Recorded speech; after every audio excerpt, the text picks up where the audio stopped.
Kumpirmado na ang nakita ng mga saksi na isinakay sa pulang SUV ay ang isang buwan nang nawawala na beauty pageant contestant na si Catherine Camilon.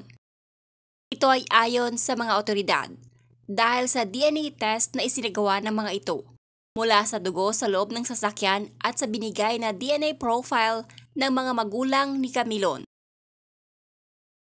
Hair strands and other blood na nakita doon sa sasakyan ay nagmatch doon sa DNA profile na binigay ng magulang ni Miss Catherine Camilon. Ito ay ayon kay Police Major General Romeo Caramat Jr.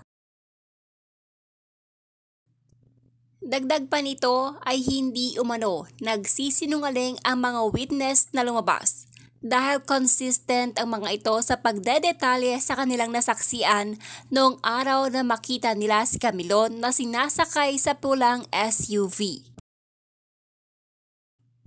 Yung mga witness natin ay hindi nagsisinungaling.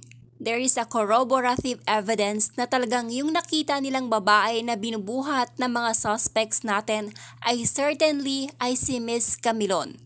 Mas bumigat yung kaso na isinampa doon sa mga suspects dahil nga nagtutugma ang mga sinabi ng mga witnesses natin.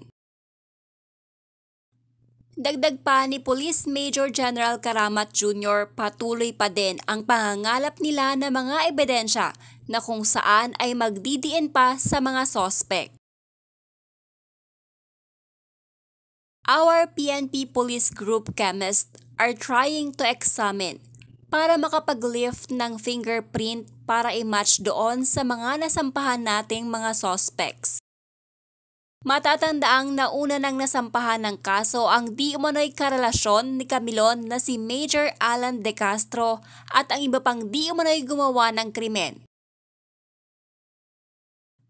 Patuloy pa din naman umaasa ang mga otoridad, lalo na ang pamilya ni Camilon, na makikitang buhay ang beauty pageant contestant.